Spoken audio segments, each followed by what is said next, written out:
সমুদ্র মন্থনের সময় দুই ধরনের রত্ন লাভ করা হয়েছিল। প্রথম হলাহল, যার প্রভাব থেকে এই সমস্ত সংসারের জীবের প্রাণ বাঁচানোর জন্য মহাদেব তাকে নিজের কণ্ঠে ধারণ করে নিয়েছিলেন। আর দ্বিতীয় অমৃত, যেটা কিঞ্চিত পরিমাণ মাত্রায় পাওয়া গেছিল। কখনো কখনো জীবনে এমন কোনো বস্তু যা আপনি প্রয়োজনের থেকেও অনেক বেশি মাত্রায় ভোগের জন্য লাভ করে থাকেন, তা আপনার জন্য বিষ প্রমাণিত হতে পারে। যেমন জল, প্রয়োজনের থেকে অনেক বেশি মাত্রায় যদি এই জল আসে তাহলে আপনার প্রাণ কাটতে পারে, কিন্তু পরিশ্রমের পরে এক পাত্র শীতল জল দ্বারা আপনি যদি স্নান করে নেন তাহলে তা আপনার শরীরের জন্য অমৃত হবে। পরিশ্রম করার পরে যদি আপনার শরীর এক পাত্র খাবার লাভ করে তাহলে তা আপনার শরীরের জন্য অমৃত। কিন্তু যদি কোনো পরিশ্রম না করেই আপনি দিনরাত শুধুই খাবার গ্রহণ করতে থাকেন তাহলে আপনার কাছে তা বিষ সমান। বিষ এবং অমৃত গ্রহণ করাটা আপনার উপরে নির্ভর করছে। কোনো বস্তু আপনার পক্ষে বিষও হতে পারে, আবার অমৃতও হতে পারে। নির্ভর করছে যে আপনি সেটা কিভাবে ব্যবহার করছেন, কতটা মাত্রায় ব্যবহার করছেন। আসুন আমার সাথে ভালোবেসে বলুন রাধা রাধা। হয়তো আপনার মনে কখনো এই প্রশ্ন আসতে পারে যে ইমারত কেন নির্মাণ করা হয়, কেন উৎসব পালন করা হয়, কেন মানুষ নিজেদের জন্মদিন পালন করেন, কেন দোল, বিজয়া দশমী, রাখি, দীপাবলির মতো উৎসব পালন করা হয়। যদি এগুলো পালন না করা হয় তাতে কি যায় আসে? যদি এই দোল উৎসব পালন না করা হয় তাহলে কি এই সংসার ভুলে যাবে যে নারায়ণের প্রতি ভক্তির কারণে ভক্ত প্রহ্লাদকে অগ্নি স্পর্শও করতে পারেনি? যদি বিজয়া দশমী পালন না করা হয় তাহলে কি এই সংসার ভুলে যাবে যে এই দিনে শ্রীরাম রাবণকে বধ করেছেন? যদি আমরা দীপাবলির এই উৎসব পালন না করি তাহলে কি এই সংসার এটা ভুলে যাবে যে অযোধ্যাতে অমাবস্যার এমন এক রাত এসেছিল যে রাত্রে অযোধ্যা পূর্ণিমার থেকে বেশি উজ্জ্বল হয়ে উঠেছিল? যদি এই রাখি উৎসব পালন না করা হয় তাহলে কি এই সংসারের ভাই এবং বোনেরা একে অপরের প্রতি ভালোবাসা কি সেটা ভুলে যাবে? বিষয়টা ভুলে যাওয়ার নয়, বিষয়টা হলো মনে রাখা। যখন জীবনে আমরা কোনো একটা স্থানে পৌঁছই, উপলব্ধিগুলোর উৎসব পালন করি, যাতে সেই মুহূর্তে আমরা সকলের মধ্যে আনন্দ ছড়াই এবং মানুষ সেই মুহূর্তটা মনে রাখে। এই স্মৃতিগুলোই মানুষের মধ্যে বিশ্বাসের জন্ম দেয়। এই বিশ্বাস যে আগামী যেদিন আসছে তাতে আরো আনন্দের সম্ভাবনা রয়েছে। ভালোবাসার এই উৎসব, ভালোবাসার এই পার্বণ, এটা মানুষের মনে বিশ্বাসের জন্ম দেয় যে প্রত্যেক যুগে কেউ না কেউ এসেছে এবং পরবর্তীতেও আসবে। তাহলে আসুন আমরা ডুবে যাই আমার লীলার এই প্রেম যাত্রায় এবং ভালোবাসার এমন একটা উৎসব পালন করা যাক যা এই সংসার যুগ যুগ পর্যন্ত মনে রাখবে। তাহলে আসুন আর আমার সাথে ভালোবেসে বলুন রাধা রাধা। প্রেমের পরিভাষা আসলে কি? ভিন্ন ভিন্ন ধরনের ব্যক্তি, ভিন্ন ভিন্ন ধরনের প্রেমী আলোচক বিভিন্ন ধরনের পরিভাষা প্রদান করেন এই প্রেম নিয়ে, কিন্তু প্রত্যেকের মনেই কখনো কখনো এই প্রশ্ন এসেছে, এই ভালোবাসা আসলে কি? নিজের প্রিয়তমকে জয় করাই কি প্রেম? চার হাত এক হয়ে যাবার নামই কি প্রেম? নিজের আবেগ ব্যক্ত করাই কি ভালোবাসা? না, প্রেমের অর্থ কাউকে লাভ করা নয়, বরং তার মাঝে বিলীন হয়ে যাওয়া। যদি কারোর হাত ধরে থাকি তাহলে আজীবন তার সাথে পথ চলা হলো প্রেম। প্রেম শুধুমাত্র সেটা নয় যা প্রেমী আর প্রেমিকার কেশদামে মালা বেঁধে দেয়। মাতা পিতার জন্য দিনরাত পরিশ্রম করা, নিজের পরিবারের জন্য দিনরাত পরিশ্রম করা, সেটাও প্রেম। নিজের বন্ধুদের জন্য, আপনজনের জন্য সবকিছু উজাড় করে দেওয়ার নাম হলো ভালোবাসা। নিজের মাতৃজন্ম লাভ করে, সেটা হয় সে ভোগ করে বা তার জন্য তার ভোগান্তি হয়। আর এটা নির্ভর করছে আপনার কর্মের ওপরে। কি কর্ম করেছেন আপনি সেই ধনকে লাভ করার জন্য? যদি আপনি সৎ পথে চলেন, নিষ্ঠা ভরে আপনি কর্ম করে থাকেন এবং তার ফলে আপনি ধন অর্জন করে থাকেন, তাহলে আপনার আগামী প্রজন্ম সেটা ভোগ করবে, সেটা প্রয়োগ করবে নিজের বিকাশের জন্য। কিন্তু যদি আপনি কুকর্ম করে থাকেন, কোনো রকম ছলনা করে থাকেন এই ধন লাভ করার জন্য, তাহলে 100% আপনার আগামী প্রজন্মকে এর জন্য ভুগতেই হবে। তাহলে আপনি কি চাইবেন, যে আপনার আগামী প্রজন্ম সুখ ভোগ করবে, নাকি আপনার কুকর্মের পরিণাম ভোগ করবে? নির্বাচন আপনারই। আসুন আমার সাথে ভালোবেসে বলুন, রাধা রাধা। কর্ণ, সূর্যপুত্র কর্ণ, স্বয়ং সূর্যের পুত্র, দেবী কুন্তীর প্রথম পুত্র। সেই কর্ণ যার একটি বাণ আমার রথকে, সেই রথ যার ওপর মহাবলী অর্জুন বিরাজমান ছিলেন, যার পতাকায় স্বয়ং হনুমান ছিলেন, সেই রথকে তার একটি বাণ ধসিয়ে দিতে পেরেছিল। দৈব কবচ কুণ্ডলধারী কর্ণ, সেই কর্ণ যুদ্ধক্ষেত্রে নিজের সমাপ্তির সম্মুখীন হলেন। কারণ কি ছিল? নির্বাচন। দুর্যোধনের সাথে বন্ধুত্ব রাখার জন্য, তার অনুচিত কর্মে কোনোদিন কোনো প্রতিবাদ করেননি, তাকে সঙ্গ দিয়েছেন এই নির্বাচন। যখন দ্রৌপদীর বস্ত্রহরণ হচ্ছিল, তখন তাকে বাধা দেওয়ার বদলে নীরব থাকার নির্বাচন, তার বিরোধিতা কখনো না করার নির্বাচন। এই নির্বাচনই কারণ হয়ে দাঁড়ালো কর্ণের পতনে। এই সংসারে সবার উপকার আপনি স্বীকার করতে পারেন, তাকে সম্মানও করতে পারেন, কিন্তু তার সামনে এতটাও নত হবেন না যে নিজের অন্তর্মনের কথাটা আপনি শুনতে না পান। নির্বাচন যদি ধর্মসঙ্গত হয়, তবেই তা শুভ হয়। আসুন আমার সাথে ভালোবেসে বলুন, রাধা রাধা। ভীষ্ম, একটা মহান নাম, দেবী গঙ্গার সুপুত্র। স্বয়ং বৃহস্পতি এবং পরশুরাম ছিলেন ওনার শিক্ষাগুরু। অত্যন্ত মহান যোদ্ধা ছিলেন, কিন্তু এই মহান যোদ্ধা, ইনি ইতিহাসে আজ পর্যন্ত সেই সম্মান পেলেন না যার উনি যোগ্য ছিলেন। কারণ নির্বাচন। রাজ সিংহাসনের সেবা করার প্রতিজ্ঞা নিয়েছিলেন উনি। এবার রাজ সিংহাসনে যেই বসুক না কেন, তার সেবা করা, তার প্রত্যেক আদেশ পালন করা, এটাই ছিল ওনার প্রতিজ্ঞা। তা সেই ব্যক্তি উচিত হোক বা অনুচিত, সে উচিত পথে চলুক। ভালোবেসে বলুন, রাধা রাধা। যদি কোনো সিংহ বানরের মতো গাছে চড়তে চেষ্টা করে, তাহলে কি হবে? একটা মাছ যদি মাটিতে হাঁটতে চেষ্টা করে, তাহলে কি হবে? তারা বিফলই হবে। কিন্তু এরকম কেন হয়? তার কারণ হলো প্রকৃতির রচনা কিছুটা এরকম। এখানে প্রত্যেকটি ব্যক্তিকে, প্রত্যেকটি প্রাণীকে আলাদা আলাদা গুণের অধিকারী করা হয়েছে এবং সকলকে একটা সীমাও প্রদান করা হয়েছে। এবার এই যে বৃক্ষ, পশু, পাখি, এদের মধ্যে সেই ক্ষমতাই নেই যে এরা নিজেদের যাচাই করতে পারবে, নিজেদের সীমাগুলো বুঝতে পারবে, নিজেদের সদ্গুণগুলো চিনতে পারবে। এরা সেটা করতে পারবে না। কিন্তু মানুষ তো আলাদা। মানুষের কাছে সেই বিশেষ শক্তি আছে যে তারা পূর্ণরূপে নিজেদের যাচাই করতে পারবে, নিজেকে পূর্ণরূপে বুঝতে পারবে, নিজের দোষ, নিজের অপগুণ, নিজের সদ্গুণ, নিজেদের সীমাগুলো তারা বুঝতে পারবে। আর এটা অত্যন্ত গুরুত্বপূর্ণ। কথায় আছে যে যদি সাফল্য লাভ করতে হয়, তাহলে নিজেকে যাচাই করে নিতে হবে। তাই নিজেকে যাচাই করুন, নিজের সাথে পরিচিত হয়ে যান এবং জীবনে কর্ম করতে থাকুন। সাফল্যের শিখরে অবশ্যই পৌঁছে যাবেন। আর ওখানে যদি যান, তাহলে এই মন প্রসন্ন হয়ে অবশ্যই বলবে, রাধা রাধা।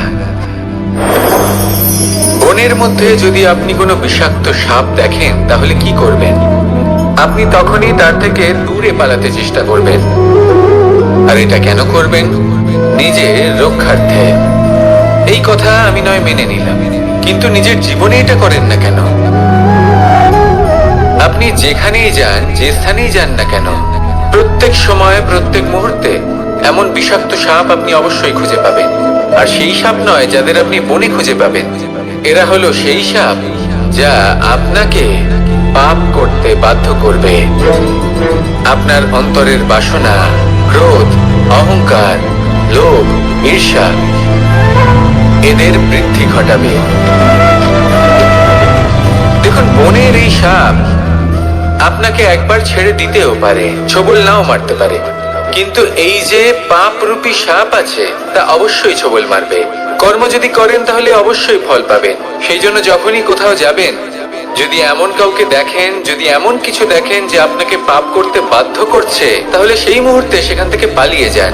যেমন বনের সাপ দেখে আপনি পালাতে থাকেন। সৎকর্মের রক্ষা অত্যন্ত আবশ্যক। আসুন আর আমার সাথে ভালোবেসে বলুন, রাধা রাধা। মনুষ্য জীবনের সব থেকে বেশি গুরুত্বপূর্ণ বিষয় হলো মনের একাগ্রতা। এই সংসারের যে কটি মহান কার্য সম্পাদন হয়েছে তা হলো মনের এই একাগ্রতার একমাত্র ফল। আপনি অবশ্যই দেখে থাকবেন, অনেক ছোট বড় নদী যা বয়ে চলে তাদের সামনে একটা বাঁধ নির্মাণ করা হয় সেই সব নদীর জল সঞ্চয় করতে। বাঁধ হয়ে গেলে প্রয়োজন মতো বা মনের ইচ্ছে মতো তাকে ব্যবহার করা সম্ভব। এবার এটাই আমাদের মনের সাথেও সম্ভব। আমাদের মনের একাগ্রতা আজকের দিনে দাঁড়িয়ে বিভিন্ন ধরনের বিকার, ক্রীড়া এবং ভোগের মধ্যে ভাগ হয়ে গেছে। একে একত্রিত করতে হবে, একটা বাঁধ নির্মাণ করতে হবে, কর্মের বাঁধ। আপনাকে শুধু এটাই করতে হবে, যেটা উচিত কর্ম সেটাই করুন, যেটা অনুচিত কর্ম সেটা করা থেকে নিজেকে বিরত রাখুন। ব্যাস, এই কাজটাই আপনি করতে থাকুন, করতে থাকুন। মনের মধ্যে একাগ্রতার বাঁধ নির্মাণ করুন। আর একবার যদি তা নির্মাণ হয়ে যায়, তাহলে যখন চাইবেন, যেখানে চাইবেন, যতটা চাইবেন একাগ্রতা প্রয়োগ করতে পারবেন। আর একবার যদি আপনি এটা শিখে যান, তাহলে এই সংসারকে বদলে ফেলার মতো কাজ আপনি করতে পারবেন, সমাজকে শোধরাবার মতো কাজ করতে পারবেন। তাহলে এই মনকে একাগ্র করুন আর আমার সাথে ভালোবেসে বলুন, রাধা রাধা। আমরা সবাই ফল খাই, কিন্তু আমাদের সেই ফলই প্রিয় হয় যে পরিপক্ক হয়ে ওঠে, যেটা নম্র হয়, আর যে ফল অনেক বেশি মিষ্টি আর সুস্বাদু হয়ে থাকে, যাদের রঙে বাহার দেখা যায়। সেইভাবে জীবনে আমরা নানান মানুষের সাথে পরিচিত হই, কিন্তু সেই মানুষই আমাদের মন ছুঁয়ে যায় যারা বিনম্র স্বভাবের, যাদের বাণী খুব মধুর, যাদের অন্তরে আত্মবিশ্বাসের একটা তেজ, একটা রং দেখা যায়। এবার এমন ব্যক্তি আমরা কি করে হব? ঠিক সেইভাবেই যেমন একটা ফল রোদ, বর্ষা, শীত, বায়ু এই সকল সংকটময় পরিস্থিতির সম্মুখীন হয়ে পরিপক্ক হয়ে ওঠে, সেইভাবেই মানুষ সংকটময় পরিস্থিতির সম্মুখীন হয়ে পরিপক্ক হয়ে ওঠেন। যদি এই সংকটের সম্মুখীন হন তাহলে অভিজ্ঞ হবেন, আর এই অভিজ্ঞতাই শিক্ষা দিয়ে যাবে। এই অভিজ্ঞতা আমাদের শিখিয়ে দেয় যে আমাদের বিনম্র থাকতে হবে। অহংকার করে কোনো লাভ নেই। মধুর বাণীর যে কি মূল্য তা আমরা শিখতে পারি। এই অভিজ্ঞতাই আমাদের বুঝিয়ে দেয় যে উচিত অনুচিত কোনটা আমাদের দৃষ্টিভঙ্গি তৈরি করে, আর এই দৃষ্টিভঙ্গি দ্বারা আত্মবিশ্বাস জাগ্রত হয়। সেই জন্য জীবনে কখনো বিপদ থেকে দূরে পালাবেন না, সেগুলোর সম্মুখীন হন, অভিজ্ঞতা লাভ করুন, তার থেকে শিক্ষা লাভ করুন, এইভাবেই পরিপক্ক হবেন। আসুন আমার সাথে ভালোবেসে বলুন, রাধা রাধা। ধন সঞ্চয় করা সম্ভব, আর সেই জন্য ধন সব থেকে বেশি মূল্যবান সম্পত্তি নয়। এবার আপনি বলবেন, আমি কি বলছি? এই ধন খুব মূল্যবান, আমরা সকলে অর্জন করতে ব্যস্ত। সেটা এই কারণে, কারণ আপনারা জানেন না এই সংসারের সব থেকে বেশি মূল্যবান সম্পত্তি কি। এ হলো সেই সম্পত্তি যা কখনো সঞ্চয় করা সম্ভব নয়। আপনার কাছে যতই ধন থাকুক তা দিয়ে আপনি স্বাস্থ্য লাভ করতে পারেন, বাড়ি কিনতে পারেন, আদি ইত্যাদি, কিন্তু আপনি যতই ধনী হন না কেন, ফেলে আসা দিনের একটা মুহূর্ত আপনি লাভ করতে পারবেন না। এই একটা মুহূর্ত, এই সময়, এটাই হলো সংসারের সব থেকে মূল্যবান সম্পত্তি। একবার চলে গেলে তা কখনোই ফিরে আসে না। আর এই মুহূর্ত যতই চলে যাক না কেন, আমরা স্মৃতির মাধ্যমে সেগুলি যাপন করতে পারি, তার আনন্দ উপভোগ করতে পারি, আর যার সাথে আমরা সময় অতিবাহিত করেছি তার স্মৃতিতে আমরা চিরকাল জীবিত থাকতে পারি। সেই জন্য সময় সব থেকে মূল্যবান সম্পত্তি, তাকে এইভাবে নষ্ট করবেন না। প্রত্যেকটা মুহূর্ত উপভোগ করুন, আনন্দ করুন, আর ভালোবেসে বলুন রাধা রাধা। কনক, কি সুন্দর একটা শব্দ। এর অনেকগুলো রূপ রয়েছে, অনেকগুলো অর্থও রয়েছে। প্রথম অর্থ হলো স্বর্ণ, অর্থাৎ সম্পত্তি। দ্বিতীয় অর্থ ধুতুরা, অর্থাৎ গাছের ছোট একটা বীজ, যা কিনা অত্যন্ত শক্তিশালী হয়। যদি বেশি মাত্রায় এর প্রয়োগ করা হয় তাহলে এটা বিষময় হয়ে উঠতে পারে। এই হলো সেই ধুতুরা যার প্রয়োগ মহাদেবের পুজোতে করা হয়। এবার প্রশ্ন হলো এটাই যে এই স্বর্ণ এবং এই ধুতুরার মধ্যে মিল কি রয়েছে। মিল হলো এটাই যে এই দুটোই মানুষকে মত্ত করে তোলে। ধুতুরা মানুষকে তখন মত্ত করে যখন তাকে সেবন করা হয়, কিন্তু স্বর্ণ, ধন, সম্পত্তি, মানুষ এটা যতটাই অর্জন করে নেয় সেটাই যথেষ্ট। এই স্বর্ণ মানুষের ভাবনা চিন্তা করার ক্ষমতাকে বশ করে ফেলে। মানুষ সম্পত্তির লোভে মত্ত হয়ে ওঠে, কারণ যে যত চমৎকারী, যতটা অমূল্য হয় তাকে সামলানো কিন্তু ততটাই কঠিন, তাই না? তাই মনে রাখবেন, ধন, স্বর্ণ, সম্পত্তি এগুলো ধুতুরার থেকেও অনেক বেশি বিষাক্ত হতে পারে। তাই এর ওপর আত্মসংযমের একটা কবচ পরিয়ে রাখবেন এবং বিবেকের শক্তির সাথে এগুলো প্রয়োগ করুন, তবেই কল্যাণ হবে। আসুন আমার সাথে ভালোবেসে বলুন রাধা রাধা। মানুষের জীবনে তিনটি গুণ অত্যন্ত প্রয়োজনীয়: শ্রদ্ধা, বিনম্রতা, যোগ্যতা। যদি জ্ঞান লাভ করতে চান তাহলে শ্রদ্ধার প্রয়োজন, যদি মান লাভ করতে চান তাহলে স্বভাবে বিনম্র হওয়া প্রয়োজন, আর যদি মনোবাঞ্ছিত স্থান লাভ করতে চান তাহলে যোগ্যতার প্রয়োজন। বিষয়টা সহজ। শ্রদ্ধা আপনাকে জ্ঞান দেবে, নম্রতা আপনাকে মান, আর যোগ্যতা উচিত স্থান দেবে। কিন্তু যদি আপনি এই তিনটি গুণ সম্মিলিত করেন তাহলে এমন কিছু লাভ করবেন যা এই সব কিছুর থেকে অনেক ঊর্ধ্বে। সম্মান। আর এ হলো সেই সম্মান যা প্রত্যেক মানুষের নিজের জীবনে লাভ করতে চেষ্টা করা উচিত, কারণ এই হলো সেই সম্মান যার কারণে আপনি চলে যাওয়ার পরেও এই সংসার আপনাকে ভালোবাসবে আর মনে রাখবে। আসুন আমার সাথে ভালোবেসে বলুন রাধা রাধা। জীবনে গতি অত্যন্ত গুরুত্বপূর্ণ, মতিও হলো গুরুত্বপূর্ণ, এবং তার থেকেও বেশি গুরুত্বপূর্ণ হলো সংগতি। একটা জলের ফোঁটা, তার মধ্যে গতি থাকে, প্রকৃতির মধ্যে তা লাভ করার ইচ্ছে নিহিত থাকে, কিন্তু এই যে সংগতি তা নির্ধারিত করে যে এই জলের ফোঁটা ঝিনুকের মুখে পড়ে মুক্ততে পরিণত হবে নাকি বিষাক্ত সাপের মুখে পড়ে বিষে পরিণত হবে। এবার দেখুন, এই জঞ্জাল স্বর্ণকারের দোকানের সামনেও থাকে এবং জঞ্জাল একজন ব্যবসাদারের দোকানেও থাকে, কিন্তু জঞ্জাল যা স্বর্ণকারের দোকানে থাকে তা ব্যবসাদারের দোকানের জঞ্জালের থেকে অনেক বেশি মূল্যবান, কারণ তার মধ্যে সোনার কণার সঙ্গতি থাকে। সেই জন্য জীবনে সঙ্গতির উপর বিশেষ গুরুত্ব দেবেন। যেমন সঙ্গতি তেমনই আপনি হবেন। আসুন আমার সাথে ভালোবেসে বলুন রাধা রাধা। প্রত্যেক প্রাণী ভালোভাবে জীবন যাপন করতে চান, এটা তাদের স্বভাবে আছে এবং ভাবাটা অনুচিত নয়। কিন্তু একটা ভালো জীবনের গুরুত্বপূর্ণ অংশ কোনটা? বসবাসের স্থান, সেই স্থান যেখানে আমরা জীবন অতিবাহিত করি। এবার মানুষ ভাবতে পারেন যে একটা ভালো বাসস্থানের অর্থ কি? সেই স্থান যেখানে সহজে জল পাওয়া যায়, যেখানে শুদ্ধ বায়ু পাওয়া যায়, যেখানে আনাজ উৎপন্ন হয়। এটা জীবনযাপনের জন্য পর্যাপ্ত বটে, কিন্তু ভালো জীবন যাপনের জন্য আরো একটা কথা আপনাকে বুঝতে হবে। সাধু, জ্ঞানী, পণ্ডিত ব্যক্তি, এই সকল মহাপুরুষ, এনাদের যে বাসস্থান তা অত্যন্ত বিশেষ হয়। এখানে এক ধরনের বিশেষ ইতিবাচক শক্তি থাকে, এমন একটা স্থান যেখানে দেবতারাও বিচরণ করে। জীবন আমরা সবাই যাপন করি, কিন্তু জীবনের উদ্দেশ্য শুধুমাত্র জীবন যাপন করা নয়। জীবনের উদ্দেশ্য হলো মুক্তি লাভ করা।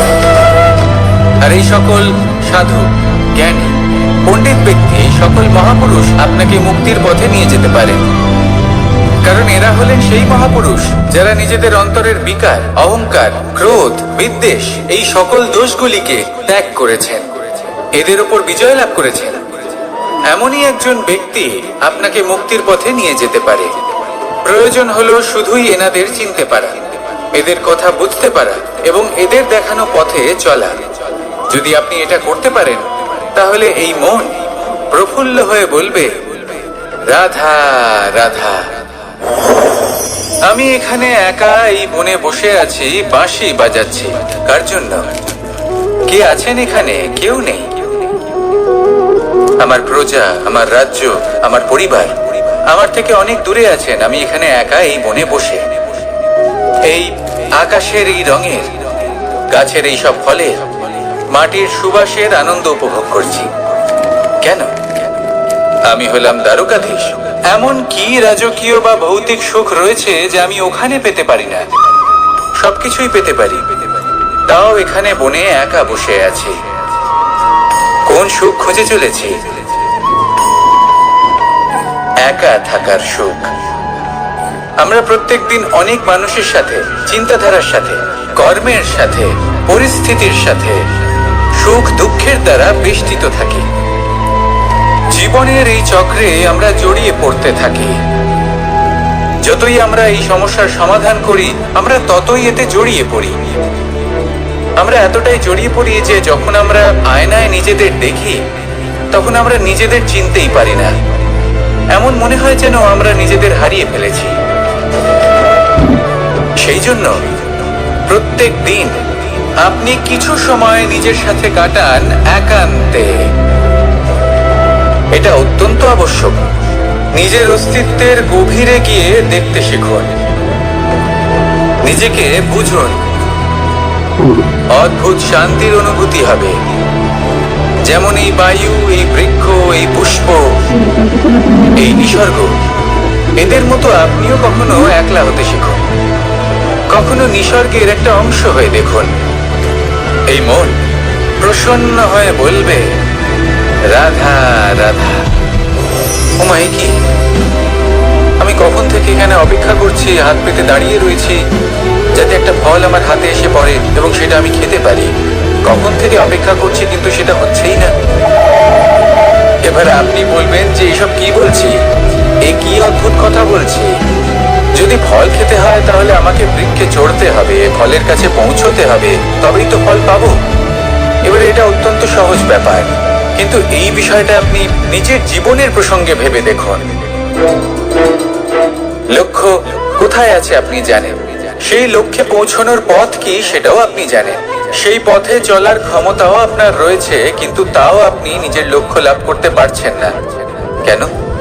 কারণ আপনি অপেক্ষা করছেন যে লক্ষ্য আপনার সামনে চলে আসবে, কিন্তু তা হয় না। লক্ষ্য সে যাই হোক না কেন, ধন হোক, প্রেম হোক, কোনো সম্মান হোক বা মোক্ষ হোক, যদি আপনি তার দিকে অগ্রসর না হন, তাহলে ফল প্রাপ্তি অসম্ভব ব্যাপার, তা কোনোদিনই হবে না। সেই জন্য আপনার চোখের সামনে আপনি যদি নিজের লক্ষ্যকে দেখতে পান, তাহলে উঠুন এবং সেই দিকে অগ্রসর হতে শুরু করুন।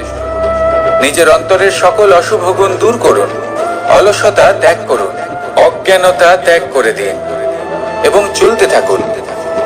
অবশ্যই মনোবাঞ্ছিত ফল লাভ করতে পারবেন। মনে রাখবেন, চলতে থাকলে তবেই লক্ষ্য প্রাপ্তি হবে। অপেক্ষার দ্বারা শুধুমাত্র মৃত্যু লাভ হবে। আসুন আমার সাথে ভালোবেসে বলুন, রাধা রাধা।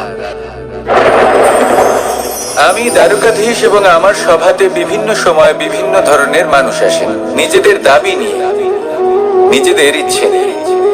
কখনো কেউ ভোজন চান, আবার কখনো কেউ ওষুধ, কখনো কেউ বস্তু চান, কেউ আবার চান বস্ত্র। কারোর জ্ঞান চাই, কারোর ধন চাই, আবার কারোর বাসস্থান। অনেক সময় আমি এই অনুরোধ, এই ইচ্ছে পূর্ণ করি না। এবার আপনি এটা ভাবতেই পারেন যে কৃষ্ণ তো তাহলে লোভী, ওর কাছে তো সবকিছুই রয়েছে, তারপরেও সে নিজের প্রজার ইচ্ছে পূর্ণ করে না, তাদের সমস্যাগুলি বুঝতে পারে না, তাদের সুখ স্বাচ্ছন্দ্য প্রদান করে না। আসল সত্য হলো এটাই যে কোনো সবল ব্যক্তি, যে কোনো গৃহস্থ ব্যক্তি যে কাজ করতে সক্ষম, তার পরিশ্রম দ্বারাই নিজের প্রয়োজনগুলি এবং ইচ্ছেগুলি পূরণ করা উচিত। এটা অত্যন্ত প্রয়োজনীয়। আর এগুলো তিনি করতে পারেন শিল্প, ব্যবসা, আচরণ অথবা জ্ঞানের ভিত্তিতে। এই পথে চলতে হবে, পরিশ্রম করতে হবে, তবেই সে কিছু অর্জন করতে পারবে। এবার এমন কোনো ব্যক্তি যার এই সব কিছুতে কোনো রুচি নেই, যে কিছুই করতে চায় না, সে কিছুই অর্জন করতে পারবে না। এবার এরকম কোনো ব্যক্তিকে যদি আমি কোনো বস্তু প্রদান করি, তাহলে কি হবে? সে পরাধীন হয়ে যাবে, আর সেটা উচিত হবে না। তাহলে কি করা উচিত? তাকে পথ দেখানো, তাকে বোঝাতে হবে যে কোন পথে চলে তুমি নিজের লক্ষ্য প্রাপ্ত করতে পারবে। শিল্প, জ্ঞান, আচরণ এবং ব্যবসা, এই পথে কিভাবে চলে সেটা শেখাতে হবে। আর আমি সেটাই করি। তার ফলে কি হয়? ব্যক্তি স্বাধীন হয়ে যায়। সংসারে সে যা চাইবে তাই প্রাপ্ত করতে পারবে, কখনো কারোর থেকে কিছু চাইবার প্রয়োজন পড়বেই না। এই কথাটা সবসময় মনে রাখবেন। যখনই দান করবেন তা ভাবনা চিন্তা করে এমন ভাবে দান করবেন যাতে সামনের ব্যক্তি স্বাধীন হতে পারে, পরাধীন নয়। আসুন আমার সাথে ভালোবেসে বলুন রাধা রাধা করতে শিখুন। পাণ্ডব, পাণ্ডবরা বন থেকে এসেছিলেন। ওনাদের কাছে না কোনো ধন ছিল, না কোনো সম্পদ, না বিদ্যা। নিজের পরিশ্রমের দ্বারা ওনারা বিদ্যা অর্জন করেছিলেন, আর তার দ্বারাই সম্পদ অর্জন করলেন আর ধনও অর্জন করলেন। এই পাণ্ডব ছিলেন অত্যন্ত কুশল এবং শক্তিশালী। যুধিষ্ঠির নিজের পরিশ্রম দ্বারা এমন জ্ঞান অর্জন করেছিলেন যে এই সংসার ওনাকে ধর্মরাজ যুধিষ্ঠির অভিহিত করেছিল। দেখতে গেলে পাণ্ডবদের কাছে সবকিছুই ছিল, কিন্তু যখন বিষয় এলো আরো ধন লাভ করার, তখন যুধিষ্ঠির, যিনি পাণ্ডবদের মধ্যে জ্যেষ্ঠ, তিনি সকল পাণ্ডবদের সাথে দ্রুত ক্রীড়ায় অংশগ্রহণ করে ফেললেন। এর ফলে না শুধু ধনলক্ষ্মী, ধর্মলক্ষ্মী, বিবেক লক্ষ্মী কেউ হারালেন, আর শুধু তাই নয়, নিজের গৃহলক্ষ্মী দ্রৌপদীকেও হারিয়ে ফেললেন। এর কারণ কি? ভুলে গেলেন খুব সহজ একটা কথা। এই সংসারে সম্মান এবং সাফল্য দুটোই পরিশ্রমের দ্বারা লাভ করতে হয়, কিন্তু দ্রুত ক্রীড়ার এই খেলা আমাদের ভাগ্যের উপর নির্ভরশীল। এই সংসারে দুটি পথ রয়েছে। একটা পথ যেখানে কর্ম এবং পরিশ্রমের দ্বারা আপনি নিজের পথ নিজেই রচনা করতে পারবেন, আর দ্বিতীয় পথ হলো যেখানে এই ভাগ্য এক মুহূর্তে আপনাকে শিখরেও পৌঁছে দিতে পারে, আবার ধূলিসাৎ করে দিতে পারে। আপনি কোন পথ বাছবেন সেই চয়ন আপনারই। আসুন আর আমার সাথে ভালোবেসে বলুন রাধা রাধা। কোনো এক সময়ের ঘটনা এটা। মা এবং বাবা হাটে গিয়েছিলেন, তখন আমি আর দাদা গিয়েছিলাম গরু চড়াতে। আমরা বাড়ি ফিরে এলাম, আর মা সেই সময় একটা কাজ করতেন। যখনই হাটে যেতেন দরজা তালা বন্ধ করে যেতেন। উনি খুব ভালো করে জানতেন যে যদি ওনার এই মাখন চোর সঠিক সময় পৌঁছে যায়, তাহলে এক ফোঁটাও মাখন আর অবশিষ্ট থাকবে না। এবার ঘটনা কিছুটা এরকম হলো যে মা আর বাবা মাঝে মাঝে হাটে যেতেন, তাই মাঝে মাঝে এই দরজা তালা বন্ধ করতে হতো। যখন মা আর বাবা ফিরে এলেন, তখন বাবা ভুলে গিয়েছিলেন যে এই চাবির গোছা থেকে ঠিক কোন চাবিটা দরজার তালা খোলার জন্য উপযোগী। উনি চেষ্টা করতে শুরু করে দিলেন, একটার পর একটা চাবি দিয়ে উনি চেষ্টা করতে থাকলেন, কিন্তু সেই দরজার তালা তো খুলতেই চাইছিল না। ওনার মাথা থেকে ঘাম পড়তে শুরু করলো। তখন মা বললেন যে তালা ভেঙে দেওয়া যাক। মা চলে গেলেন, আর বাবা বললেন না না দাঁড়াও, আর কিছু চাবি বাকি আছে, এটা হয়তো খুলতে পারবো। মা হাতুড়ি নিয়ে চলে এলেন সেই তালা ভাঙার জন্য, আর তখনই বাবা শেষ চাবিটা প্রয়োগ করলেন আর দরজার তালা খুলে গেল। যদি উনি চেষ্টা না করতেন তাহলে এই তালাটাও ভেঙে যেত আর চাবিটাও নষ্ট হয়ে যেত, ঠিক কিনা? এবার এই ঘটনাটা আমি দেখেছিলাম, আর আমার মনে হলো যে কখনো কখনো এই চাবির গোছার মধ্যে থেকে শেষ চাবিটাও কিন্তু জীবনের দরজা খুলে দিতে পারে। সেজন্য আপনি যদি জীবনে সাফল্য লাভ করতে চেষ্টা করেন, নিজের লক্ষ্যে পৌঁছতে চান, তাহলে হার মানবেন না। হয়তো দেখবেন আপনার পরবর্তী প্রচেষ্টা বা এই অন্তিম প্রচেষ্টা আপনাকে সাফল্যের পথে নিয়ে গেল। তাই নিরন্তর প্রচেষ্টা করতে থাকুন, জীবনে সাফল্য লাভ করুন। যজ্ঞের আগুনকে শুভ বলে মনে করা হয়, আর সেখানেই চিতার আগুনকে অশুভ মনে করা হয়। এমনটা কেন হয়? এখানে বিষয়টা হলো লক্ষ্য, বিচার এবং সঙ্গের। যখন আমরা যজ্ঞ করি তখন আমাদের লক্ষ্য কি হয়?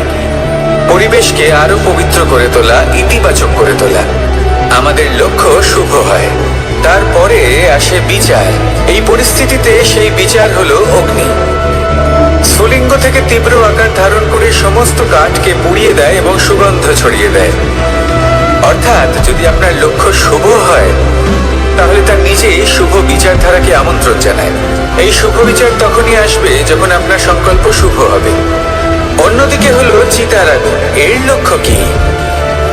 একটা দেহকে পরধামে পৌঁছে দেওয়া। সবার শেষে সবকিছু আপনার উপরে নির্ভরশীল যে আপনি কোনটা চয়ন করতে চান। আপনার লক্ষ্য যদি শুভ হয় তাহলে আপনার বিচার এবং সঙ্গতি আর তার পরিণাম সবই শুভ হবে। আসুন আর আমার সাথে ভালোবেসে বলুন, রাধা রাধা। এই সংসারের প্রত্যেক বস্তুর, প্রত্যেক পরিস্থিতির, প্রত্যেক আবেগের দুটি দিক আছে। এর মধ্যে পার্থক্য করা সম্ভব শুধুমাত্র দৃষ্টিভঙ্গির দ্বারা। যদি কোনো ব্যক্তি পর্বত শিখরে দাঁড়িয়ে থাকেন তাহলে উনি এটাই দেখতে পাবেন যে এই জলের ধারা সমুদ্রের দিকে বয়ে চলেছে। আরেক ব্যক্তি যিনি সমুদ্রের কাছে দাঁড়িয়ে আছেন তার এটাই মনে হবে যে এই জলের ধারা সমুদ্রের দিকে আসছে। এখানে বিষয়টা হলো দৃষ্টিভঙ্গির, আর এটাই সময়ের সাথেও হয়ে থাকে। অনেক সময় মানুষ চিন্তিত হয়ে পড়েন, ত্রস্ত হয়ে পড়েন যে তার কাছে হয়তো খুব কম সময় আছে, তাতে তিনি অনেক কিছুই করতে পারবেন না, আর একটু সময় থাকলে খুব ভালো হতো। তিনি এইভাবেও ভাবতে পারেন যে অল্প হলেও সময় বাকি তো রয়েছে, অর্থাৎ যা অবশিষ্ট আছে তাকে সংরক্ষণও করা সম্ভব, তাতে জীবন যাপনও করা সম্ভব। আর এটা নির্ভর করছে আপনার উপর। তাই দৃষ্টিভঙ্গি ইতিবাচক রাখুন। জীবনে দুই ধরনের আবেগ রয়েছে যার কোনো মূল্য নেই। আমার কথার অর্থ এটা নয় যে এদের কোনো গুরুত্ব নেই, গুরুত্ব যথেষ্টই রয়েছে, শুধু এদের জন্য আপনাকে কোনো মূল্য দিতে হয় না।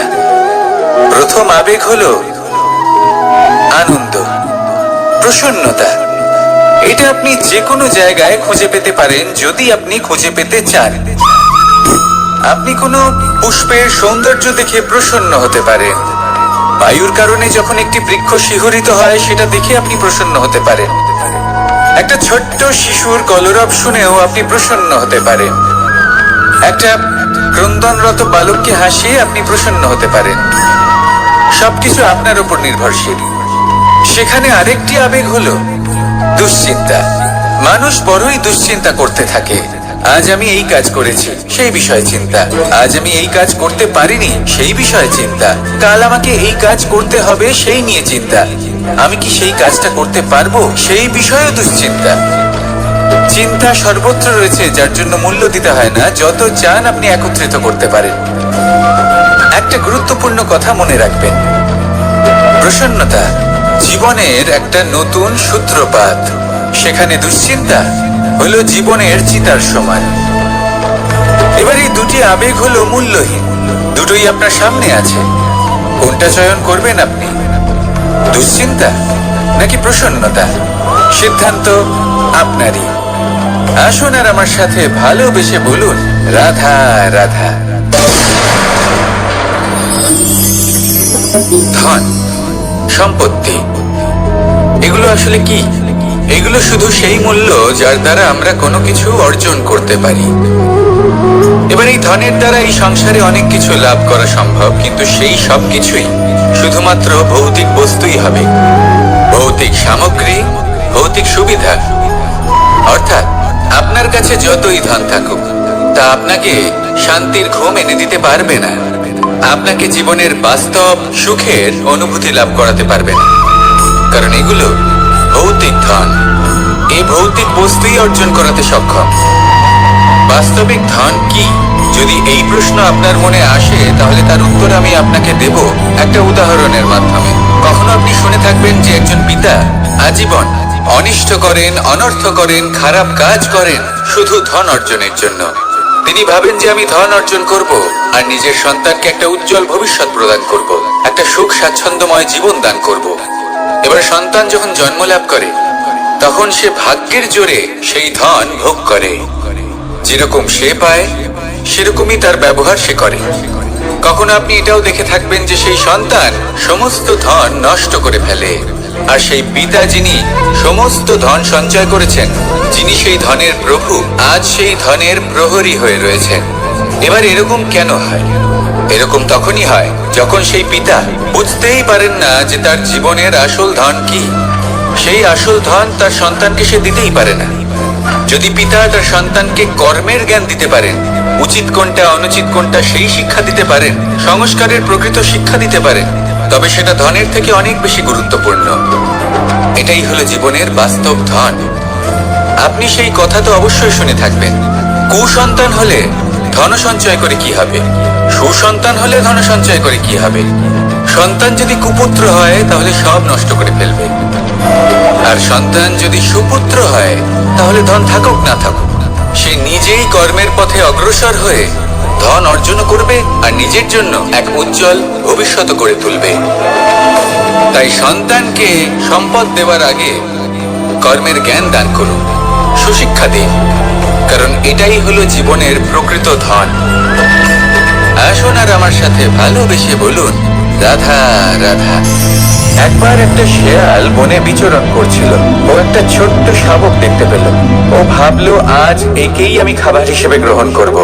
আশেপাশে দেখলো কেউ দেখছে না তো, কেউ ছিল না, আর সেই শাবকের উপর আক্রমণ করলো, যা হলো একটা ঘোর অপরাধ। বনের নিয়ম অনুসারে আপনি কখনোই শাবকের উপর আক্রমণ করতে পারেন না। তারপর এই খবরটা যখন রাজা সিংহ জানতে পারলেন, সভার আয়োজন করলেন। কিন্তু সেখানে শেয়াল বলল, আমি তো এরকম কিছু করিনি। কিন্তু যদি আপনি এরকম বলেন, কোনো প্রমাণ দিন, এর কোনো সাক্ষী আছে?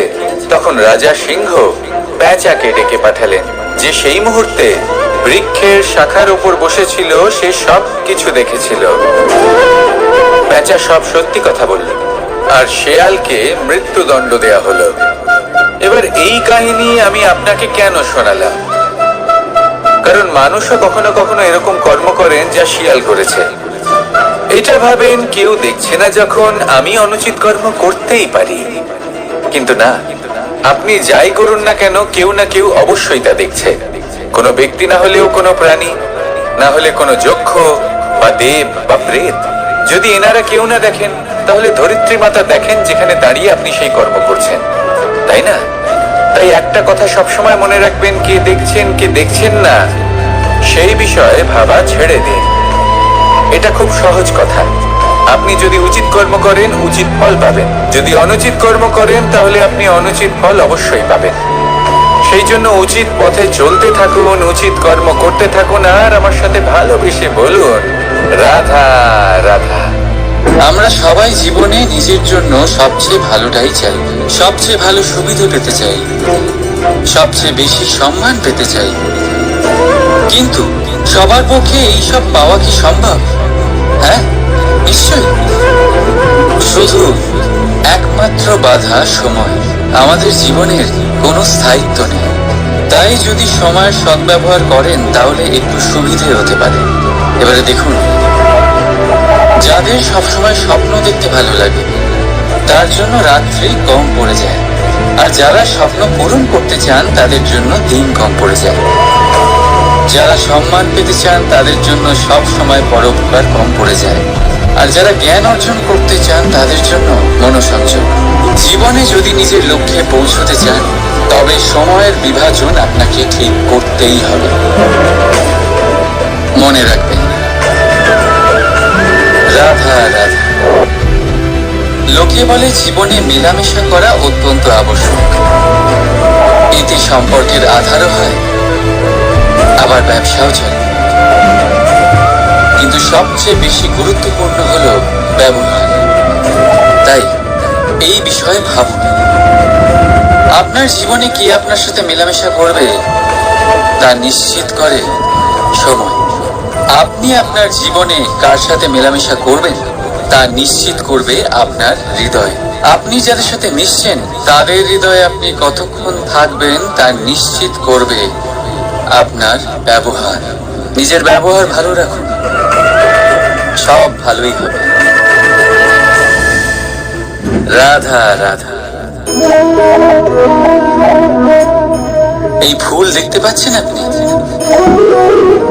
এটা সেই ফুল যার জীবন এই ডালে শুরু হয়েছিল। দর্শকদের চোখে প্রশংসা দেখলো সে, মধুর লোভে মৌমাছিরা এলো, আর তারপর ডাল থেকে ভেঙে নিচে পড়ে গেল সে। কেন? নিয়তি এরকম কেন করল? ভাবুন, কারণ এই ডালেই ফুল হয়ে থাকাটা এই ফুলের জীবনের লক্ষ্য কখনোই ছিল না। এবার এই ফুল হয় দেবতাদের সজ্জায় ব্যবহৃত হবে, নয় কোনো কন্যার গয়নায় গাঁথা হবে, আর নয় কারোর প্রেম প্রদর্শনের মাধ্যম হবে। দেখুন, জীবনে নিজের লক্ষ্যে পৌঁছতে হলে যাত্রাকে ভয় পেলে চলবে না। নিজের অস্তিত্ব তৈরি করতে হলে তাদের ছায়া থেকে আপনাদের দূরে যেতেই হবে যারা আপনাকে অস্তিত্ব প্রদান করেছেন। এটাই জীবনের নিরন্তর সত্য। রাধা রাধা। আমাদের সকলের জীবনে কখনো না কখনো পাথর দ্বারা আঘাত লাগেই, আর এই সংসারও আমাদের ওপরে কখনো না কখনো পাথর বর্ষণ করে। কখনো আমাদের খারাপ ভেবে, আর কখনো আমাদের অসফল ভেবে, কখনো আমাদের বুদ্ধিহীন ভেবে। কারণ অনেক আছে, কিন্তু এই পাথর দ্বারা আমরা আঘাত পাবো কি পাবো না তা সম্পূর্ণ আমাদের হাতে। হয় আপনি এই পাথরের আঘাত পেয়ে চোখের জলে ডুবে থাকতে পারেন, আর নয়তো যদি আপনি চান তাহলে এই পাথর দিয়ে সেতু বানিয়ে সকল সমস্যার সাগর অতিক্রম করতে পারেন। সিদ্ধান্ত আপনার। এই পাথর এ হলো প্রতীক আমাদের নিন্দার, আমাদের আলোচনার। যে এই আলোচনা নাকারাত্মক ভাবে দেখবে সে শুধুমাত্র কষ্টই পাবে, আর যে এই আলোচনাকে নিজের বিকাশের আধার বানাবে সেই সাফল্যের চূড়ায় পৌঁছবে। তাই মনে রাখবেন, আলোচনা আপনার শত্রু নয়, আপনার সবচেয়ে বড় মিত্র। রাধা রাধা। মিষ্টি জল সবার পছন্দ, কিন্তু নোনতা জল কেউ পছন্দ করে না। এইবার ভাবার বিষয় হলো মুক্ত, যা সমুদ্রের গহ্বরেই তৈরি হয়। নোনতা জলের মধ্যে থেকেই প্রতি মুহূর্তে অন্য প্রাণীদের থেকে বেঁচে নিজের অস্তিত্বকে বাজি রেখে ঝিনুক মুক্ত প্রদান করে থাকে। কখনো ভেবেছেন কেন? কারণ সংকটের সম্মুখীন না হয়ে, চরম পরিস্থিতির সাথে না জড়িয়ে আপনার কখনোই সুপ্রাপ্তি হবে না। তাই নির্ভীক হয়ে সংকটের সম্মুখীন হন, আর আমার সাথে ভালোবেসে বলুন রাধা রাধা। আমরা সকলেই সময়ের গুরুত্ব বুঝি। সময় আমাদের তৈরি করে, আর সময়ই আমাদের নষ্ট করে দেয়। কখনো ভালো সময় আসে, আর কখনো ভীষণ খারাপ সময় আসে। তবে আশ্চর্যের বিষয় এটাই যে সব জেনেও আমরা সময় নষ্ট করি। মনে রাখবেন, সময় শুধু বয়ে যায়, কখনো ফিরে আসে না। তাই ভালো সময় আসার অপেক্ষায় সময় নষ্ট করবেন না। যাই করবেন আজ এক্ষুনি এই মুহূর্তে শুরু করুন। তা সেটা কাউকে আনন্দ দেওয়াই হোক বা নিজেকে বদলানোর চেষ্টা করা হোক, যাই হোক না কেন, বিলম্ব করবেন না। কারণ সময় শুধুমাত্র তাকেই সঙ্গ দেয় যে সর্বদা সময়কে সম্মান করে। রাধা রাধা। কথায় আছে সবকিছু সীমা থাকে, মুশকিলের, কষ্টের, সংকটের, অন্ধকারের। যার কোনো সীমা নেই তা হলো কেবলমাত্র কঠোর পরিশ্রমের। আপনি নিশ্চয়ই দেখেছেন, রাত্রি যতই অন্ধকারময় হোক, তারারা পরিশ্রম করে তার সাথে লড়তে থাকে, আর অবশেষে সকাল হয়েই যায়। ঝড়ে পাখিদের বাসা ছিন্ন বিচ্ছিন্ন হয়ে যায়, কিন্তু পাখিরা নিজের পরিশ্রম দ্বারা তা আবার বানিয়ে নেয়। কারণ যা সীমিত তাকে অসীমের কাছে হারতে হয়, আর পরিশ্রম অসীম। রাধা রাধা। প্রবাহিত নদী কত সুন্দর হয়, বলিষ্ঠ হয়। যেদিক দিয়ে বয়ে যায় সেখানে এক নতুন জীবন প্রদান করে, ধরণীকে উর্বর করে, আকার দূরে রাখে। আর হয়তো এই জন্যই নদীকে মায়ের মতো পুজো করা হয়। কিন্তু আপনি কি কখনো ভেবে দেখেছেন যে নদীর জন্ম কি করে হয়? এ কি শুরু থেকেই এমন বিশাল আর খরস্রোতা হয়? না, বৃষ্টির ছোট ছোট ফোঁটা একসাথে সম্মিলিত হয়ে এক সূক্ষ্ম ধারা তৈরি করে, আর সেই ধারাগুলি পর্বতের বরফ কেটে তাদেরকে গলিয়ে জলপ্রপাত হয়ে ঝরে পড়ে পাথরের সাথে ধাক্কা খেয়ে তারপরেই সে নদী হয়ে ওঠে। ঠিক সেইভাবেই এত সহজে কেউ মহান হয়ে ওঠে না। ছোট ছোট চেষ্টা মিলে এক বিশাল ব্যক্তিত্ব তৈরি করে। তাই জীবনে সর্বদাই চেষ্টা করতে থাকুন, অস্তিত্ব নিজে থেকেই প্রকাশ পাবে। রাধা রাধা। কখনো কখনো আমরা নিজের মা বাবার ওপর কতটা রেগে যাই, মনে করি ওনাদের মন আমাদের দিকেই নেই। আমরা ভাবি ওনাদের কাছে আমাদের কোনো অস্তিত্বই নেই, আর তাই আমরা রেগে যাই। কিন্তু আপনি কি কখনো এমন অনুভব করেছেন যে আমাদের চোখ দিয়ে আমরা আমাদের নাক কখনো দেখতেই পাই না? কারণ তা চোখের ভীষণই কাছে থাকে, দুই চোখের মাঝখানে। কিন্তু যখন কেউ মুখে আঘাত করে, হাত সর্বপ্রথম নাককেই সুরক্ষিত করার চেষ্টা করে। মাতা পিতাও অনেকটা এরকমই হয়। আপনার ভালোর জন্য, আপনার সুরক্ষার জন্য তারা সবসময় তৈরি। তাই তাদের প্রেমকে কখনো সন্দেহ করবেন না। আবশ্যক নয় তাদের প্রেম আপনি সবসময় স্পষ্টভাবে দেখতে পাবেন, কারণ এই এক এমন প্রেম যা সর্বদাই আপনার সাথে ঢাল হয়ে আপনার রক্ষা করতে থাকবে। রাধা রাধা।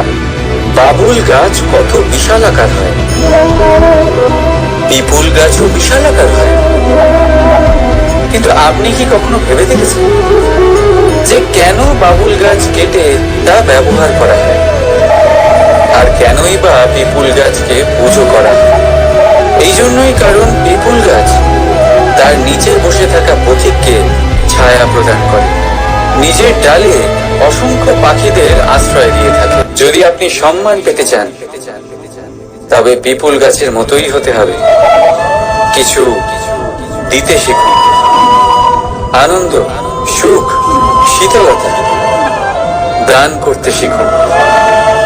আর কাঁটার মতন কাউকে কখনো কষ্ট দেবেন না।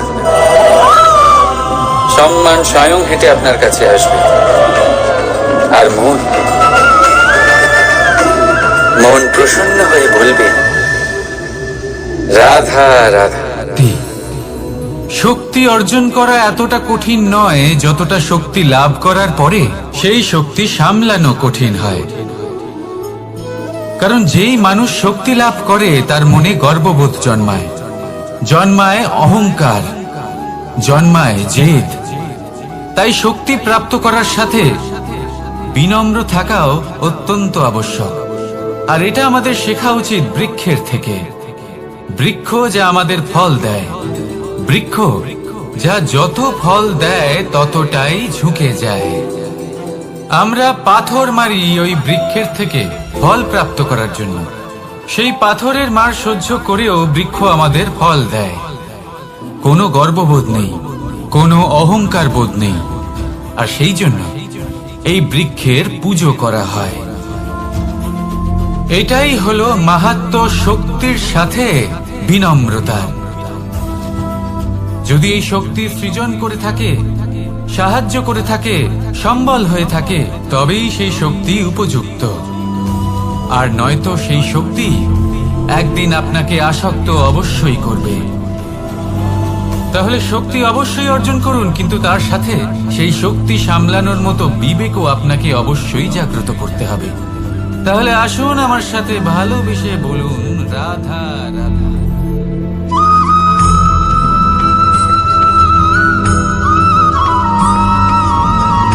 কথায় আছে, অন্ধকারে প্রদীপ প্রজ্বলিত করলে চতুর্দিক আলোকিত হয়। কিন্তু যদি এই প্রদীপ আমি সূর্যের আলোর সম্মুখে সকালবেলায় প্রজ্বলিত করে রেখে দিই, তাহলে কি হবে? আপনি বলবেন যে এটা করে তো কোনো লাভই হলো না। সূর্যের প্রকাশের সামনে এই প্রদীপ আসলে কিছুই নয়।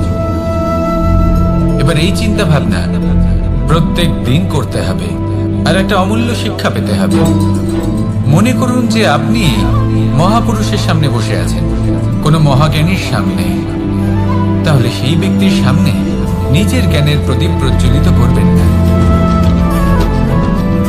নীরব থাকুন। আর সেই ব্যক্তির সূর্যের প্রকাশের মতো জ্ঞান প্রাপ্ত করুন। যতটা পারবেন জ্ঞান লাভ করুন। যদি এমন কোনো সময়, এমন কোনো স্থানে আপনি আছেন যেখানে চতুর্দিক অন্ধকার, কারোর কাছেই জ্ঞান নেই, সেখানে নিজের জ্ঞানের প্রদীপ প্রজ্বলিত করুন। এমন করলে দুদিক থেকেই আপনার লাভ হবে। আপনার জ্ঞান প্রাপ্তিও হবে, আর জ্ঞানের সঠিক প্রয়োগও করতে পারবেন। আর এই মন প্রসন্ন হয়ে বলবে, রাধা রাধা।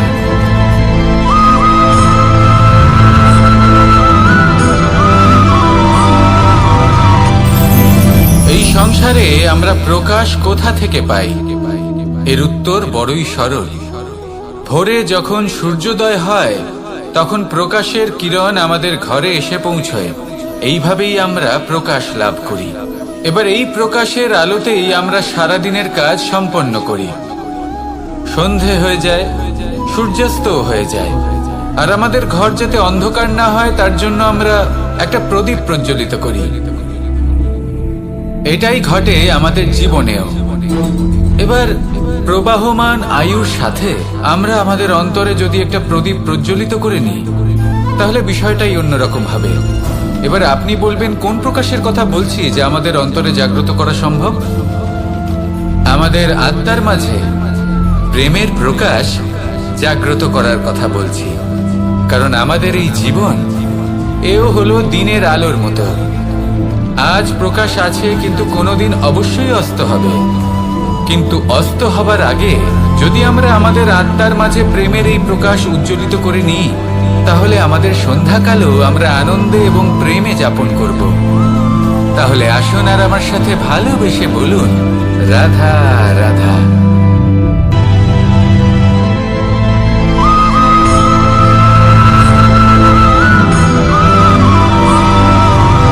কথায় আছে যে এমন কোনো অক্ষর নেই যার দ্বারা কোনো মন্ত্র হয় না। এমন কোনো বনস্পতি নেই যা নিজেই একটা ঔষধি নয়। পৃথিবীর এমন কোনো ব্যক্তি নেই যার মধ্যে কোনো যোগ্যতা থাকে না। শুধু প্রয়োজন হলো যে ব্যক্তিকে আমরা খুঁজে চলেছি তাকে সঠিকভাবে চিনে নেওয়া। যদি তার যোগ্যতা, তার বিশেষত্ব আমরা বুঝতেই না পারি, তাহলে আর লাভ কি রইল?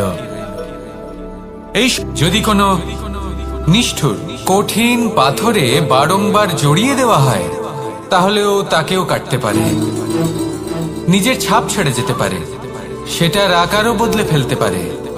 এবার এর কারণ কি? এর কারণ হলো অভ্যাস আর নিরন্তর প্রচেষ্টা। যদি আপনিও চেষ্টা করেন আর নিরন্তর কর্ম করে যান, তাহলে আপনার প্রারব্ধ পাথরের মতো কঠিনই হোক না কেন, তাতে ভাঙন ধরিয়েও আপনি নিজের লক্ষ্যে অবশ্যই পৌঁছতে পারবেন। একটা গুরুত্বপূর্ণ কথা মনে রাখবেন, সুকর্মের অভ্যাস আর নিরন্তর প্রয়াস, এই হলো সাফল্যের মন্ত্র। তাহলে জীবনে এই মন্ত্র আনুন আর আমার সাথে ভালোবেসে বলুন, রাধা রাধা।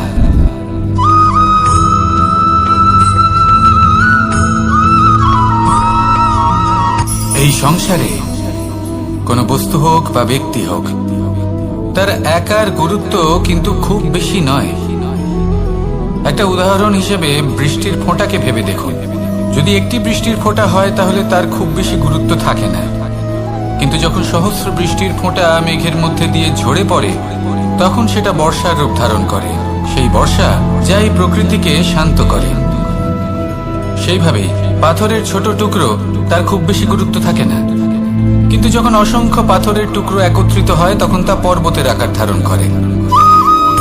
সেইভাবেই কিছু মানুষ যখন একত্রিত হন তখন তৈরি হয় পরিবার, কিছু পরিবার যখন একত্রিত হয় তখন তৈরি হয় সমাজ, যখন অনেক সংখ্যক সমাজ একত্রিত হয় তখন তৈরি হয় রাজ্য। এবার এই রাজ্যের সব থেকে গুরুত্বপূর্ণ ব্যক্তি হতে পারেন রাজা, কিন্তু তাও সেই রাজা একা কিছু করতে পারেন না। যুদ্ধ লড়ার সময় তারও নিজের সৈন্যদলকে প্রয়োজন পড়ে। কিন্তু এই সংসারে এমন একজন ব্যক্তি আছেন যিনি একাই সব কাজ করতে থাকেন, এবং সেই ব্যক্তি হলেন মা।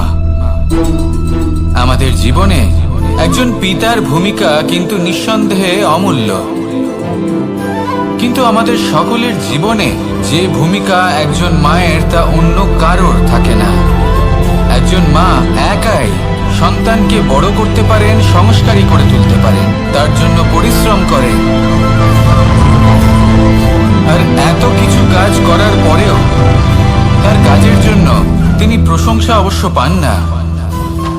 উল্টে যদি সেই সন্তান অনুচিত পথে চালিত হয়, অনুচিত কর্ম করে, তখন সেই মাকেই অপবাদের পাত্র হয়ে উঠতে হয়। আমাদের জীবনে মায়ের যোগদান কতটা সেটা বুঝুন। আপনাকে বড় করে তোলার জন্য উনি কতটা পরিশ্রম করেছেন সেটা বুঝুন। আজ থেকে, এখন থেকে, এই মুহূর্ত থেকে মাকে সম্মান করতে শিখুন। যখন সময় পাবেন, যখন সুযোগ হবে, তখন তার প্রশংসা করুন, ওনারও ভালো লাগবে। আর মায়ের এই মমতার জন্য, তার এই ভূমিকার জন্য আসুন সবাই মিলে আমরা তাকে প্রণাম করি, আর সকলে মিলে ভালোবেসে বলি, রাধা রাধা।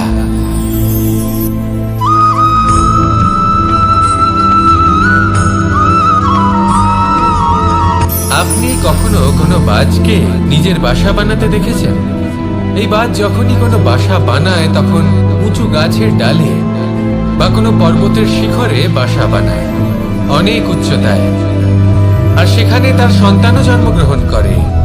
যখন এই সন্তানেরা জন্মায় তখন এই বাজ খুবই ভালোবেসে এবং খুব সাবধানে এদের পালন পোষণ করে। নিজের ঠোঁট দিয়ে তাদের ঠোঁটে খাবার পরিবেশন করে।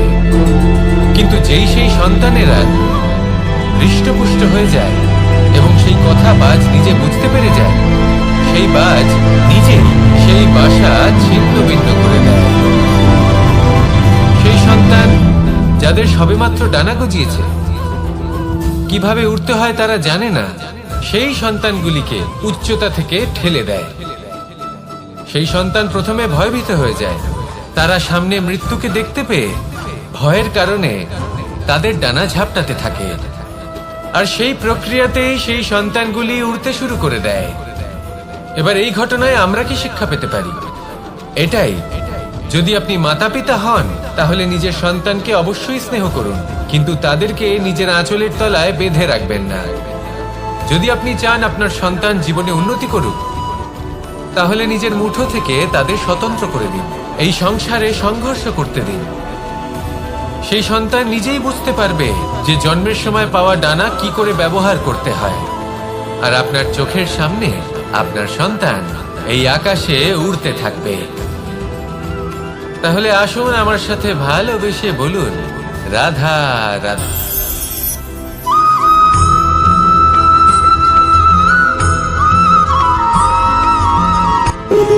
যখন মানুষের মৃত্যু হয় তখন কি হয়? অনেক সংখ্যক মানুষ শোক পালন করতে চলে আসেন। যে ব্যক্তি মৃত্যু লাভ করেছেন তার অনেক বস্তু থাকে যেগুলো তার প্রিয়, যেগুলো তিনি ব্যবহার করেছেন।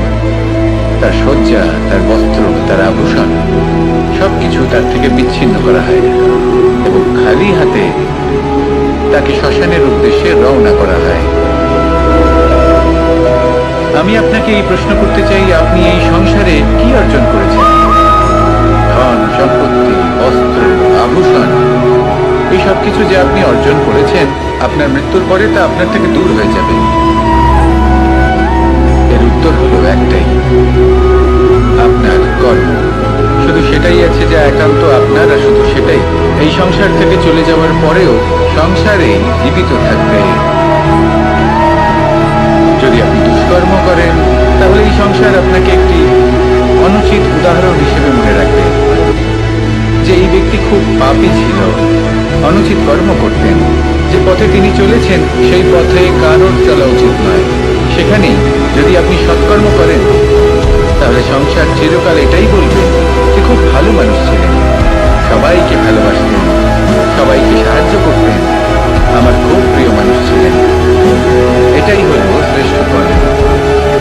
সেই জন্য জীবনে শুধুমাত্র ধন, সম্পত্তি, আভূষণ এই সব অর্জন করতে গিয়ে নিজের মনোনিবেশ করবেন না।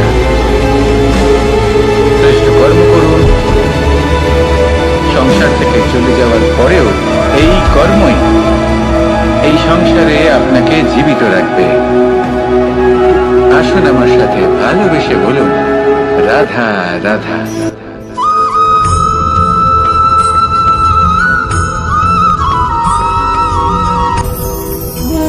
ভোজন। এবার ভোজন সংগ্রহ করার জন্য মানুষ কি না করেন, সব সময় চেষ্টা করতে থাকেন। ফসল উৎপাদনের জন্য অনেক পরিশ্রম করতে থাকেন, কিন্তু অনেক সময় অনেক পরিশ্রম করার পরেও ফসল ভালো উৎপাদন হয় না। এর কারণ কি?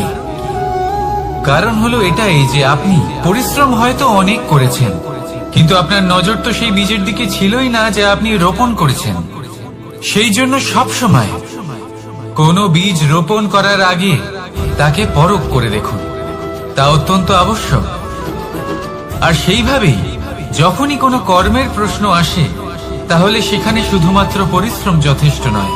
সেই কাজের প্রতি আপনার কর্তব্য কি, আপনার উদ্দেশ্য কি, সেটা জানা হলো অত্যন্ত গুরুত্বপূর্ণ।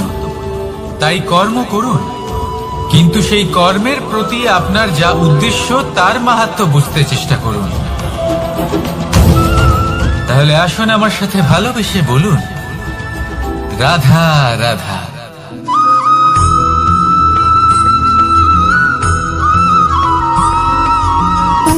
সুখ, দুঃখ এবং শক্তি, এই তিন হলো এই সংসারের ত্রিদেবের মতো। আমাদের জীবনে যা কিছু ঘটছে এই তিনটির ভিত্তির উপরেই হচ্ছে। আসলে এই সংসারের একটা নিয়ম আছে, যখনই আপনি কিছু লাভ করেন এই সংসার আপনার পরীক্ষা নেয়। এটা জানার জন্য আপনার পরীক্ষা নেয় যে আপনি যা কিছুই লাভ করেছেন আপনি কি আদৌ সেটার যোগ্য কিনা। ঠিক সেইভাবেই এই সুখ, দুঃখ এবং শক্তি আপনার পরীক্ষা নিয়ে থাকে। যখন সুখ আসে তখন সে আপনার পরীক্ষা নেয় যে আপনার মধ্যে অহংবোধ জাগ্রত হয়নি তো। যদি অহংবোধ চলে আসে তাহলে সুখ সেখানেই সঙ্গ ত্যাগ করে। দুঃখ আপনার ধৈর্যের পরীক্ষা নিতে থাকে, আর যদি আপনার মধ্যে ধৈর্য না থাকে তাহলে এটা আপনাকে আরো বেশি দুঃখের গভীর অন্ধকারে ঠেলে দেবে। সেখানে শক্তি পরীক্ষা নেয় আপনার বিনম্রতার। যদি আপনি বিনম্র না হন তাহলে হয় এই শক্তি আপনার সঙ্গ ত্যাগ করবে, নয় এই শক্তি বিনম্রতার অভাবে আপনার পতনের কারণ হতে পারে। এই সংসারে যে কোনো ব্যক্তি যিনি এই পরীক্ষায় উত্তীর্ণ হয়ে থাকেন, এই জীবনে তিনি সাফল্য লাভ করেন। আসুন আমার সাথে ভালোবেসে বলুন, রাধা রাধা।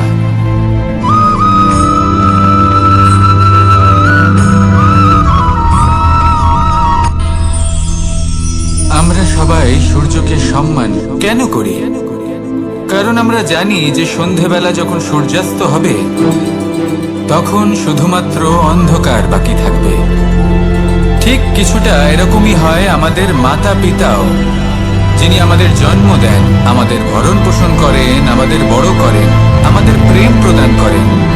কখনো কখনো তাদের মুখ থেকে কটু কথা নিঃসৃত হয়, আমাদের দুঃখ হয়, কিন্তু তখন আমাদের এটা বোঝা উচিত এগুলি নিঃসৃত হচ্ছে আমাদেরই মঙ্গলের জন্য।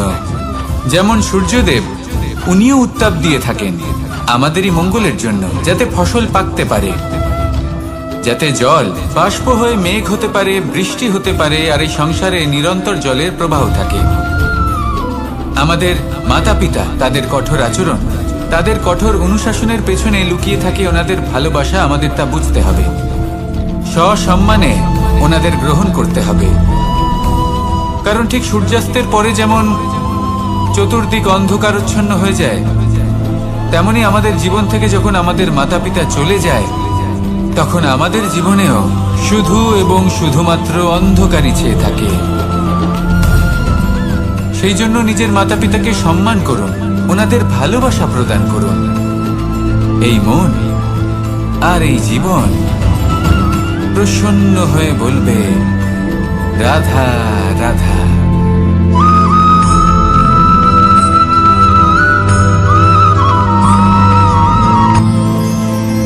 মানুষ তার জীবনে দুই ধরনের পরিস্থিতিকে খুব ভয় পায়। এক, কোনো কারণবশত কারোর সামনে নত হওয়া। দুই, কোনো কারণে নিজের চরিত্র থেকে, নিজের মূল্যবোধ থেকে বিচ্যুত হওয়া। এবার কেন হয় এরকম যে কথায় কথায় কারোর সামনে নত হতে হয়? কেন বারংবার নিজের চরিত্র থেকে চ্যুত হতে হয়? এরকম কেন হয়? এটা তখনই হয় যখন আমাদের শিক্ষা এবং মূল্যবোধের অভাব থাকে। যদি মানুষের মধ্যে প্রকৃত শিক্ষা থাকে তাহলে এই সংসারে কোনো সময় এবং কারোর সামনেই নত হওয়ার কোনো প্রয়োজন নেই। যদি মানুষের মধ্যে মূল্যবোধ থাকে তাহলে তাকে নিজের মূল্যবোধ বা চরিত্র থেকে বিচ্যুত হতে হয় না, তা সে যাই হয়ে যাক না কেন।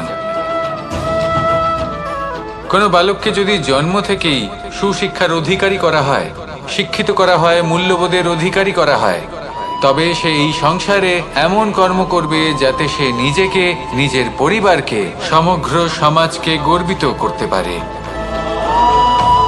শিক্ষা লাভ করুন, মূল্যবোধ লাভ করুন, এবং আমার সাথে আমাদের সমগ্র সংসার নির্ভরশীল। কারণ এই ভূমি সহ্য ক্ষমতা রাখে, এর সহ্য ক্ষমতা হলো অপরিসীম। সন্তান যতই আঘাত প্রদান করুক না কেন, প্রেম পূর্বক সহ্য করে, আর তার বদলে অমূল্য রত্ন প্রদান করে। সন্তান যদি হাল চালায় তাহলে তার বদলে তাকে অন্ন প্রদান করে। এটাই হলো ধরনী। এবার এর থেকে আমরা কি শিক্ষা পেতে পারি? এটাই যে কারোর জন্য কিছু করা বা কাউকে কিছু দেওয়া মনে কোনো কামনা ছাড়াই। আর এই কথাটা বুঝে যান, যদি কারোর জন্য কামনা না রেখে বা কোনো পাওয়ার আশা না রেখে কারোর জন্য কিছু করেন বা কারোকে কিছু দেন, যদি এটা আপনি শিখতে পারেন তবে আপনি ভালোবাসতে শিখে গেছেন। আর সেই জন্যই এই ধরিত্রীকে মাতা বলা হয়। কারণ মাতা শুধু উনি নন যিনি গর্ভে সন্তানকে ধারণ করেন, মাতা তো উনিও যিনি জীবন বাঁচতে শেখান, যিনি জীবন বাঁচার উদাহরণ প্রদান করেন। তাহলে ধরনীর থেকে এই নিঃস্বার্থ ভাব শিখুন, নিঃস্বার্থ ভালোবাসা শিখুন, আর এই ভালোবাসার সাথেই বলুন, রাধা রাধা।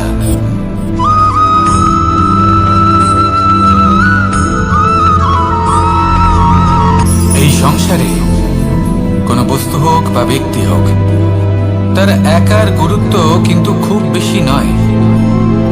একটা উদাহরণ হিসেবে বৃষ্টির ফোঁটাকে ভেবে দেখুন। যদি একটি বৃষ্টির ফোঁটা হয় তাহলে তার খুব বেশি গুরুত্ব থাকে না, কিন্তু যখন সহস্র বৃষ্টির ফোঁটা মেঘের মধ্যে দিয়ে ঝরে পড়ে তখন সেটা বর্ষার রূপ ধারণ করে। সেই বর্ষা যা এই প্রকৃতিকে শান্ত করে। সেইভাবেই পাথরের ছোট টুকরো তার খুব বেশি গুরুত্ব থাকে না, কিন্তু যখন অসংখ্য পাথরের টুকরো একত্রিত হয় তখন তা পর্বতের আকার ধারণ করে।